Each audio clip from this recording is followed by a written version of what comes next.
I remember something that had been lurking in the back of my brain for a very long time. The lights inside Buckingham Palace stayed on long past midnight. A single black vehicle slipped out of the side gates without its usual police escort. Hours later, an official palace bulletin changed the future of the British monarchy forever. Queen Camilla is stepping down from her public duties. What happened behind those closed doors changed everything. Keep watching to find out. The closed doors of Sandringham. The private dinner table at Sandringham House was set for 3. King Charles sat at the head of the table. To his right was Prince William. Queen Camilla sat opposite her husband. It was a cold Tuesday evening in November of 2024. The staff had already been dismissed for the night. A silver platter of roast chicken sat largely untouched in the center of the room. The fire in the hearth crackled loudly. No one was eating. The king pushed his plate away. He picked up a thick leather folder. It contained the draft schedule for the upcoming royal tour of Australia and Samoa. The page was covered in red ink. Entire public appearances were crossed out. Camilla looked down at her hands. Her rings caught the dim light of the chandelier. The silence in the room lasted for nearly a minute. William broke the silence. He pointed directly at the red lines on the itinerary. The travel schedule was too brutal. He stated that the current pace would kill his father. He looked directly at Camilla when he said it. The words were blunt. They were meant to sting. Camilla did not flinch. She adjusted her collar. She reminded William that she had carried the weight of the institution for months. She had stood under the flashing cameras while others recovered behind closed walls. It was a fair point. Since the early months of 2024, she had completed over 13 solo engagements. She had flown across continents while the family faced its darkest health crises. The king held up his hand. The room went quiet again. He looked at the paperwork in front of him. His decision was already made. He told them that the palace could no longer pretend that everything was fine. The public was starting to notice the strain. The cracks were showing in the official photographs. William leaned forward. He placed his palms flat on the mahogany wood. He asked the central question. He wanted to know exactly what would happen to her title if she stopped public work. He wanted a firm answer before the new year arrived. The king opened the folder to the final page. A document titled, "The Windsor Accord" lay inside. It was a private legal framework. It outlined a total restructuring of the family's public duties. The papers had been drawn up by royal lawyers in London just 3 days prior. Camilla picked up her wine glass. She took a slow sip. She told William that she was not looking for an easy escape. She was looking for a realistic boundary. The constant travel was taking a physical toll that the public never saw. She mentioned a specific instance from a trip to Aberdeen, where she could barely stand after a 3-hour reception. William did not look convinced. He reminded them of the promises made during the coronation in 2023. The public expected a visible partnership. A sudden withdrawal would send shockwaves through the press. It would spark rumors that the palace could not control. The king disagreed. He felt the public would understand a choice based on health and longevity. He tapped his fingers on the table. He said the institution must adapt or break. The old model of a massive, hyperactive royal family was officially dead. The debate shifted to the specific dates on the calendar. A major Commonwealth meeting was scheduled for spring of 2025. The Foreign Office had already booked the flights. Security teams had already scouted the venues in Apia. Camilla looked directly at the king. She asked him if he remembered what the doctors had said during his treatments in London. The medical team had advised against long-distance travel through multiple time zones. She stated she would not watch him ignore that advice just to keep up appearances for the newspapers. William shifted his gaze to the window. Outside, the fog was rolling across the Norfolk lawns. He realized this was not a sudden discussion. His father and Camilla had been planning this shift for weeks. The dinner was not a consultation. It was an announcement to the next in line. The folder contained a specific clause. It was marked with a blue seal from the Duchy of Lancaster. This clause detailed the financial adjustments that would follow her retirement. Her official staff budget would be cut by 40%. 3 senior press officers would be reassigned to William's household at Kensington Palace. This detail changed the mood in the room. This was not just about health. It was a massive transfer of operational power. William would now control the majority of the family's public relations strategy. Camilla stood up from the table. She walked over to the fireplace. She stood with her back to the 2 men. She told William that she was giving him exactly what he always wanted. She was clearing the stage for him and Catherine. William stood up as well. He denied that this was about personal ambition. He argued that a weakened queen consort makes the entire monarchy look fragile to the outside world. He wanted to know how the palace would explain her absence at the state opening of Parliament. The king closed the leather folder with a heavy thud. He told them both that the explanation was already written. It would be released to the global media when the time was right. But there was one final detail in the document that William had not read yet. A single sentence at the bottom of the page changed the entire line of succession's responsibilities. The unseen terms of the agreement. The single sentence at the bottom of the document required Prince William to sign as a formal witness. If he signed, he was not just approving his stepmother's retirement. He was legally binding his own household to cover her vacant slots on the royal roster. The implication was immediate. His wife, Catherine, would have to step into the public eye far more frequently than her medical advisors currently recommended. William picked up the document. He walked over to the desk near the window. A silver fountain pen sat next to a green leather blotter. He did not uncapping the pen. He read the legal text twice. The language was precise. It used ancient terms from the Regency Act of 1937, adapted for a modern crisis. The king watched his son from across the room. He explained that the monarchy could not leave a vacuum. If Camilla stepped back, the public needed to see a seamless transition. The British press would not accept empty calendar pages. They would demand to know why the younger generation was not stepping up to fill the void. Camilla remained by the fireplace. She turned around to face William.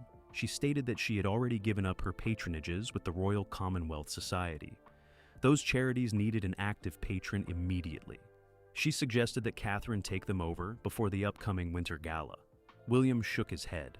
He reminded his father that Catherine was still strictly monitoring her energy levels. Her return to full-scale public life was supposed to be gradual. Pushing her into high-stakes diplomatic roles right now was too risky. The family had promised the public transparency, but they had also promised to protect their own health. The king stood up from the dinner table. He walked over to a small wooden cabinet in the corner. He unlocked it with a small brass key from his waistcoat pocket.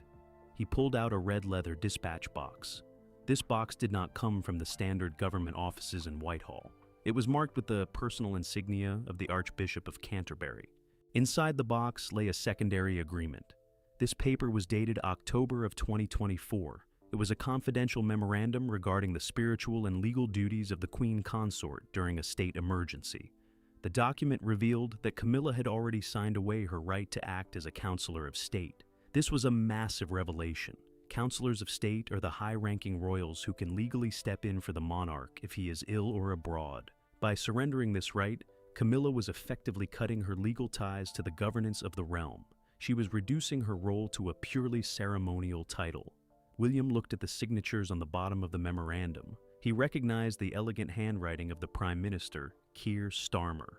The government had already been briefed. The political machinery in London was already moving to support this decision.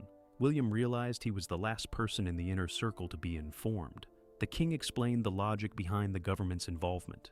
The Prime Minister was concerned about constitutional stability. If both the king and the queen consort were absent from public duties at the same time, it would create an impression of a leaderless nation. The government needed a guarantee that a senior royal would always be available in the capital. Camilla spoke softly. She told William that this decision was the only way to prevent a constitutional crisis, not cause one. She admitted that her health had been deteriorating silently since the busy summer schedule of 2024. She had suffered from chronic fatigue that made standing at military parades an agony. She had kept it hidden from the media using heavy medication and clever scheduling. William dropped the document back onto the desk. He asked his father who would pay for Camilla's ongoing security detail at Ray Mill House, her private countryside home in Wiltshire. If she was no longer a working royal, the taxpayers would complain about funding her 24-hour police protection. The media would investigate every penny spent on her lifestyle. The king had already anticipated this argument. He stated that her security would be funded entirely through the private revenues of the Duchy of Lancaster. Not a single penny of public money from the sovereign grant would be used for her private upkeep after January of 2025. This move would shield the family from parliamentary scrutiny.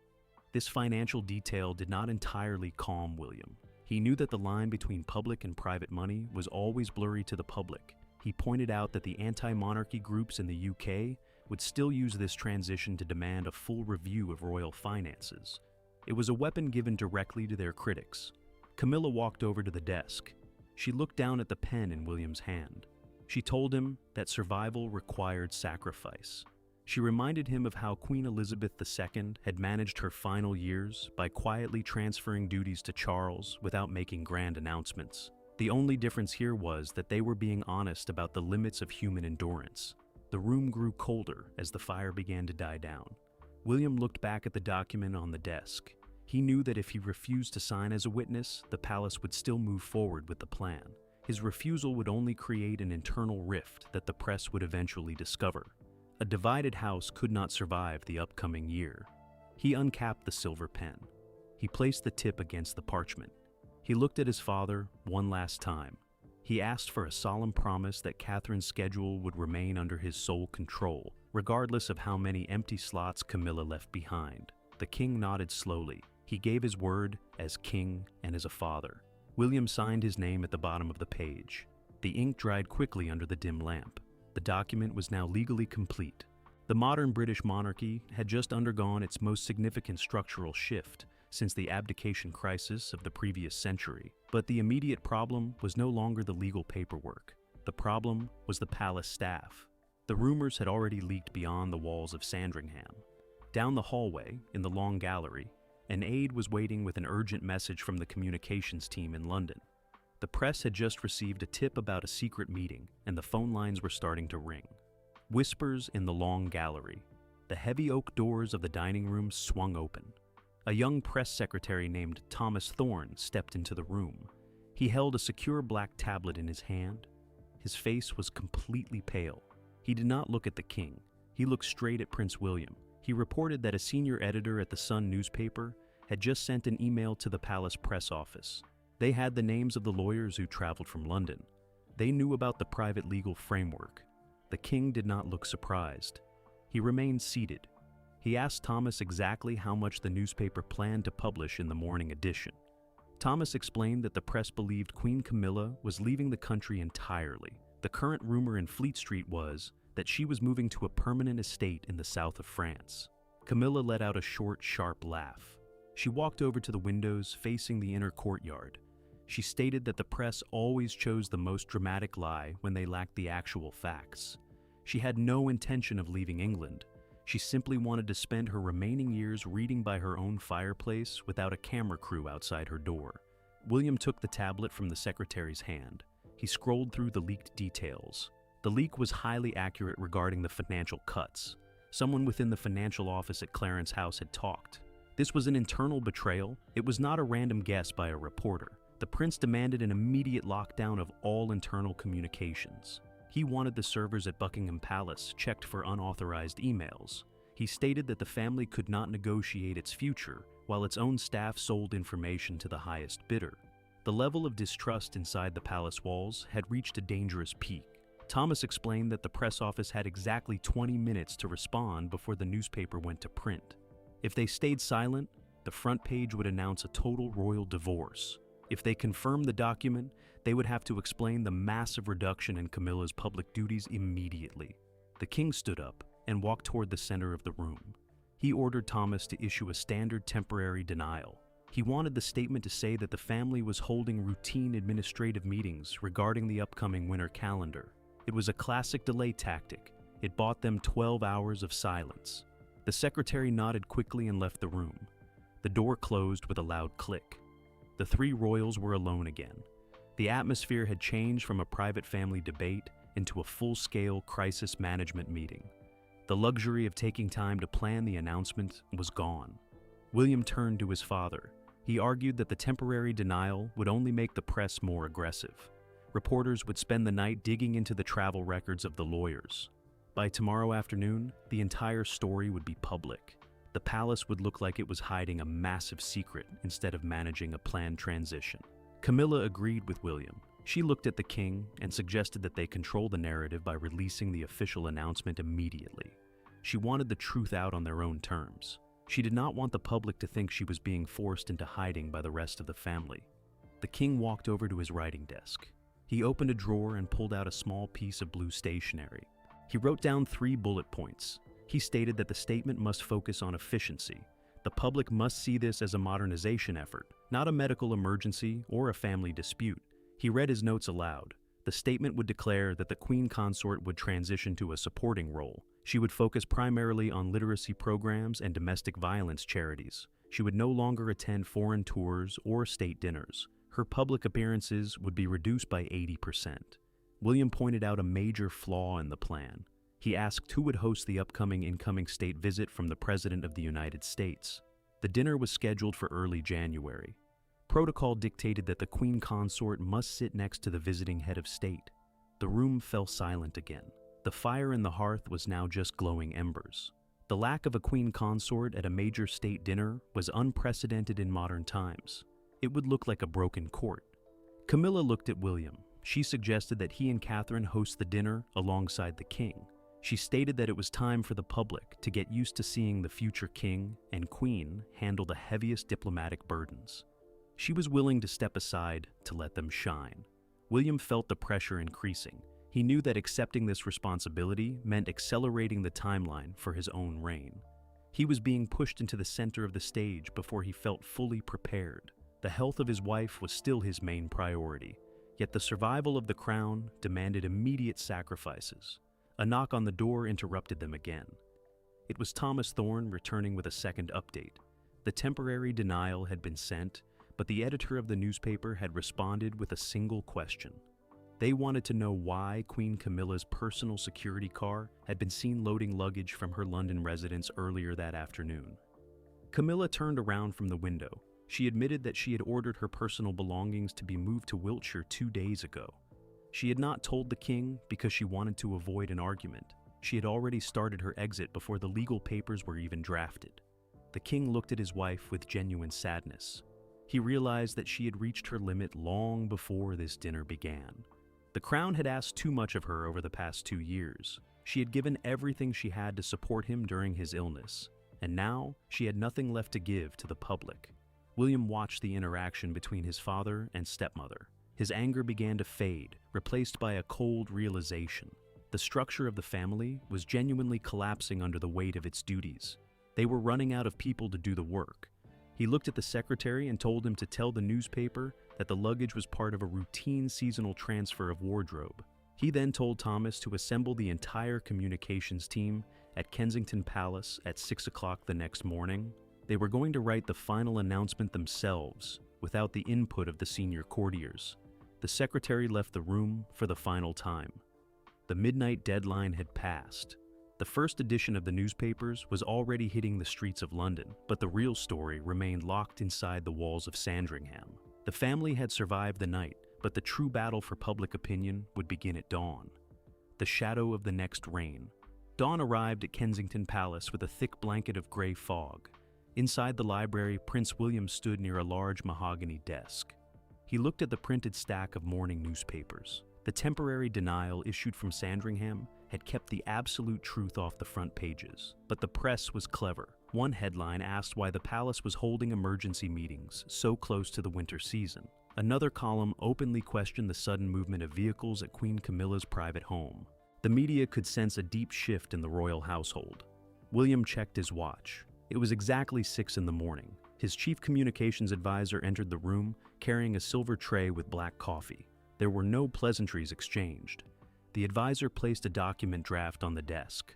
This text was the official announcement. It would state that Queen Camilla was voluntarily stepping back from her full public profile. The prince sat down. He began to cross out complex paragraphs with a blue ink pen. He demanded the text be stripped of all dramatic wording. He did not want phrases that sounded like an apology. He instructed his team to make the announcement sound completely routine.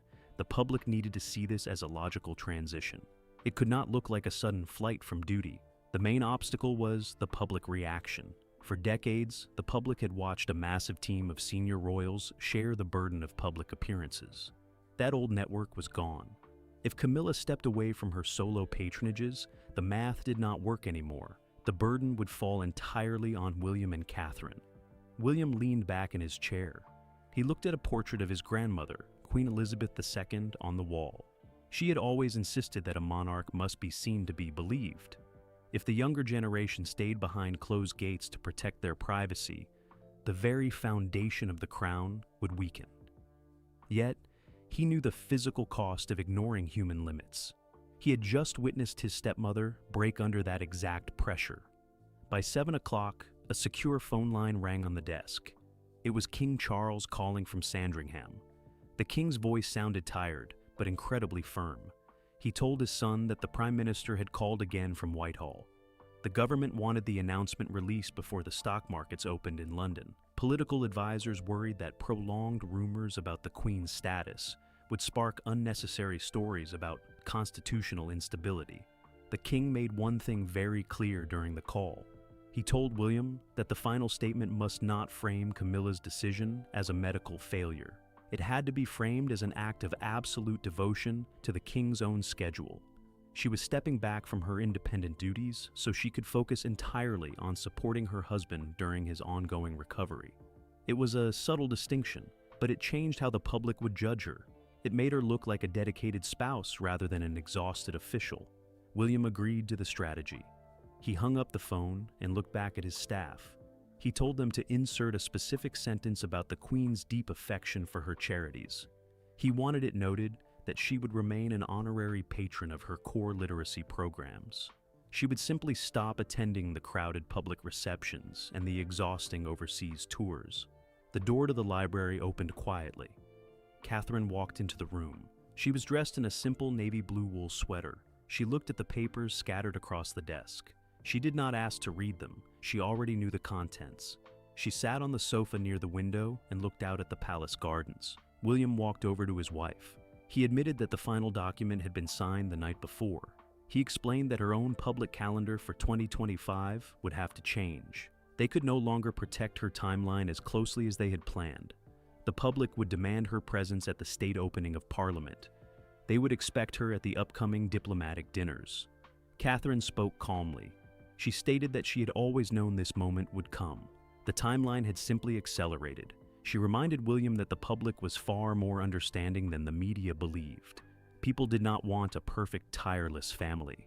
They wanted honesty. If she attended fewer events but showed genuine engagement, the country would respect the effort. Her words changed the perspective in the room. The anxiety began to lift. William realized that trying to replicate the hyperactive model of the previous century was a mistake. The modern monarchy did not need to do hundreds of repetitive ribbon-cutting events every year. It needed to focus on high-impact moments that truly mattered to the nation. He walked back to the desk. He signed off on the final press release. He ordered his communications team to transmit the text to the central news agencies in London at precisely 9 in the morning. There would be no advance briefings for favorite journalists. Every newspaper would receive the exact same statement at the exact same second. The advisor took the tablet and left the library. The mechanism of the state was now locked into a specific path. In less than 2 hours, the entire nation would receive a massive shock. The public would learn that the woman who had fought for decades to earn her place beside the king was willingly stepping into the background. William stood by the window with Catherine. He watched the fog begin to clear over the lawns of Kensington. The old era of the royal family was officially over. The transition to the next reign had not started with a coronation or a tragic loss. It had started quietly, in a cold dining room at Sandringham, over an untouched dinner. The crown was settling its accounts, and the future now rested squarely on their shoulders. The crown settles its accounts. The heavy bronze clock on the wall at Buckingham Palace struck exactly 9 in the morning. Across the city of London, newsrooms fell into an absolute stunned silence as the official press feed from the royal household flashed bright red. The bulletin was brief. It contained fewer than 200 words. The announcement stated that Queen Camilla would immediately transition to a private, non-public role within the royal household. The text did not mention any specific illness. It did not drop hints about family tension. It simply stated that the decision had been made with the full, unyielding support of King Charles to streamline the upcoming royal calendar for the new year. The public reaction across the nation was immediate and chaotic. Outside the main palace gates, crowds of tourists stopped dead in their tracks to stare at their smartphones. In the television studios of Westminster, political commentators scrambled to rewrite their morning broadcasts on the fly. The initial shock was quickly followed by a massive wave of intense speculation from the public and the press alike. For decades, the media had framed Camilla as a woman determined to hold on to her position at all costs. Now, she had done the one thing no one in the press room ever expected. She had walked away from the public stage entirely on her own terms. The true practical impact of this decision became clear by noon that same day. The palace website updated its official registry. Camilla's independent diary of public events was completely erased from the public calendar. Her scheduled trips to Manchester and Bristol for the winter season were quietly reassigned to other members of the family. The historic office space she occupied at Clarence House was cleared out to be prepared for a new team of administrators. The transition was clinical, it was efficient, it was completely final. Behind the scenes, the resolution of this long-brewing crisis brought a strange, unfamiliar sense of peace to the household. In Wiltshire, the heavy security gates of Ray Mill House closed firmly behind the Queen's private vehicle. There were no flashing cameras waiting inside the private grounds. Her personal staff began the quiet task of unpacking her bags in the rooms she had always considered her true home. For the first time in over 20 years, she was completely free from the relentless scrutiny of the public gaze. She had kept her title, but she had successfully bargained for her private freedom. In London, Prince William met with his senior advisors at Kensington Palace. The mood in the briefing room was focused and serious. The signature he had placed on the legal document at Sandringham the night before was now active. The responsibility for the future of the institution rested entirely with him and Catherine. They were no longer just the future symbols of the monarchy. They were its current operational core. The old model of a vast, extended royal family performing hundreds of minor tasks across the country was dead. A new, leaner era had officially begun. The modern British monarchy had chosen personal survival over ancient tradition. By allowing Camilla to step back, the king had protected his wife's health and consolidated the family's remaining resources around the direct line of succession. It was a massive gamble with public opinion, but it was a necessary one. The family had proved that it was capable of making hard, unsentimental choices to ensure its own longevity. The crown had settled its accounts with the past, and the stage was now set for the future. The phone lines between the royal residences finally went quiet as the sun began to set over the Thames. The palace press office stopped answering the repetitive calls from foreign journalists. The story was out, and no amount of digging would change the legal reality of the signed document. The institution had adapted to a modern crisis using a quiet, legal framework hidden from public view until the very last second. Inside her private library in Wiltshire, Camilla poured a cup of tea. She did not turn on the television to watch the breaking news reports about her own life. She did not need to see how the journalists were interpreting her departure. She knew the truth of what had happened behind those closed doors at Sandringham. She had done her duty to the king, and now she was looking forward to the quiet days ahead, away from the endless demands of the crown. William spent the remainder of the evening reviewing the new, compressed master schedule for 2025. The pages were clean, free of the red ink that had triggered the confrontation the night before. The new strategy was in place, and every single public appearance had a clear, defined purpose. There would be no wasted energy, no unnecessary travel, and no empty gestures to please the tabloids. The monarchy was moving forward with a sharp, disciplined focus. The transition would not be easy for the country to accept at first. The British public was used to a certain level of royal visibility that was no longer possible to maintain. But William was confident that the honesty of the move would eventually win over the skeptics. The institution was showing its human side, admitting its limitations, and prioritizing the actual well-being of its members over pure spectacle. As the night fell over London, the lights inside Buckingham Palace were turned off one by one. The building stood dark against the night sky, a silent symbol of a kingdom in transition. The crisis had passed, the agreements were signed, and the royal family had successfully navigated another turbulent chapter in its long history. The crown remained intact, changed but unbroken, ready to face whatever challenges the next reign would bring. The decision of Queen Camilla to step back from public life marks the true end of the old royal era. The family is now smaller, more focused, and entirely dependent on the younger generation to maintain its connection to the public. This historic compromise will shape the British monarchy for decades to come. What do you think about this sudden decision from the palace? Do you think this move will strengthen the royal family, or does it make the institution look too fragile to survive? Drop your thoughts in the comments below. If you want to stay updated on the inner workings of the royal court, make sure to subscribe and turn on notifications so you never miss a story.